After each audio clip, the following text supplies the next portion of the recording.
Hi friends, ఒక health trip అనమాట. Health trip ఏమిటంటే, మనం చాలామందికి రాత్రిపూట ఎందుకు ఎక్కువ మూత్ర విసర్జన చేయాల్సి వస్తుందో దాని గురించి మనం అందరికీ తెలుసు, కానీ ఇంకా కొంచెం తెలుసుకుందాం. కార్డియాలజిస్టు చెప్పినటువంటి ఆరోగ్య సూత్రాలు అన్నమాట. అంటే రాత్రిపూట మధ్యలో మూత్ర విసర్జన లేవాల్సి వస్తుందని చాలామంది అంటారు. ఏమంటారు, పడుకునే ముందు నీళ్ళు ఎక్కడ 5 గంటల నుంచి ద్రవ పదార్థాలు తక్కువ తీసుకోవాలని మామూలుగా అందరం అంటూ ఉంటాం, చెప్తూ ఉంటాం, అనుకుంటూ ఉంటాం. కాస్త మధ్య వయస్కులకి, వయసు పైబడిన వారికి బాధ ఎక్కువగానే ఉంటుంది. అలాగని నీళ్లు తాగకుండా పడుకోవద్దు. శరీరంలో నీటి శాతం తక్కువైతే అసలు ప్రాణానికే ముప్పు ఏర్పడుతుంది. ముప్పు ఏర్పడుతుందంటే ప్రాణం పోయేదానికంటే మధ్యలో మూత్ర విసర్జనకు లేవడం ఎంతో పెద్ద కష్టమైన పని కాదు. అది మన మంచికి అని భావించండి. అసలు రాత్రిపూట ఎందుకు ఎక్కువ మూత్ర విసర్జన చేయాల్సి వస్తుంది అనే దాని గురించి కొన్ని సర్వేలలో చెప్పారు మిత్రులు. ఒక కార్డియాలజిస్టు ఏం చెప్పాడంటే, మీరు నిటారుగా నిలబడినప్పుడు సాధారణంగా కాళ్ళలో వాపు ఉంటుంది, ముఖ్యంగా మధ్య వయస్కులకి, వయసు పైబడిన వారికి. ఎందుకంటే గురుత్వాకర్షణ వల్ల మీ కింది భాగాల్లో, ముఖ్యంగా కాళ్ళలో ఎక్కువ నీరు నిల్వ ఉంటుందంట. అదే మీరు పడుకుంటే మీ దిగువ శరీరం అంటే ట్రంకు, కాళ్ళు మొదలైనవి మీ మూత్రపిండాలతో సమానంగా ఒకే ఎత్తులో ఉంటుంది కనుక మూత్రపిండాలు ఎక్కువ నీటిని తొలగించడానికి సులభంగా ఉంటుంది. మూత్ర ద్వారానే మన రక్తంలో ఉన్నటువంటి మలినాలు, విష పదార్థాలు అంటే టాక్సిన్స్ విసర్జింపబడతాయి మిత్రమా.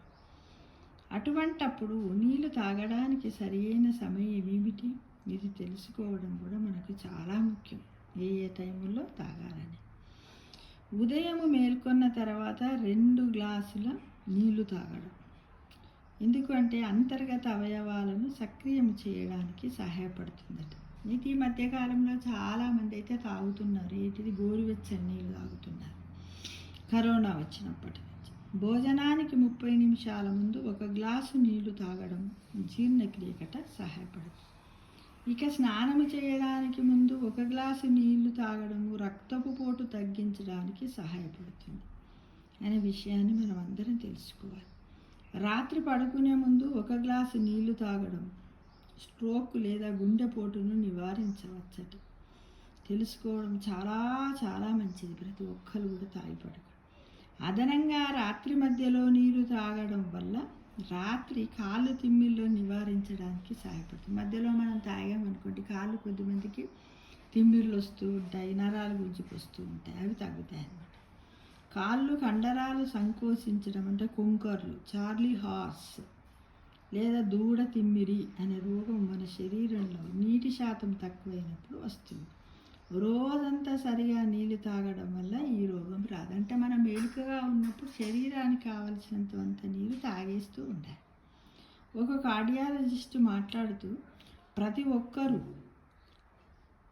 ఒక్కరూ ఈ పై నియమాలను పాటించినట్టయితే ఎవరి ప్రాణాన్ని వాళ్ళు కాపాడుకోగలుగుతారు అని మనకు ఒక మెసేజ్ ఇచ్చారు మిత్రమా. కాబట్టి ఈ వీడియోని 1కి 2 సార్లు మీరు వినండి, నలుగురికి షేర్ చేయండి. ఇంత చక్కటి విషయాలను మనం ఎప్పుడు కూడా మనమే ఏదో పెద్ద ఎక్స్పెన్సివ్ కాదు, కష్టమైనవి కాదు. మనము ఒక టైం టేబుల్లా ఫుడ్ తీసుకోవడం. ఫుడ్ అంటే ఎంతసేపు ఘన పదార్థాలని కాకుండా ద్రవ పదార్థాలు, మజ్జిగ ఏవి కానీ అతిగా కాకుండా మితంగా తీసుకున్నట్టయితే మనం ఆరోగ్యంగా ఉంటాం. అందరికి కూడా చెప్పండి, వినండి. ఈ వీడియోని కూడా అందరికి షేర్ చేయండి మిత్రమా. సర్వే జనా సుఖినో భవంతు.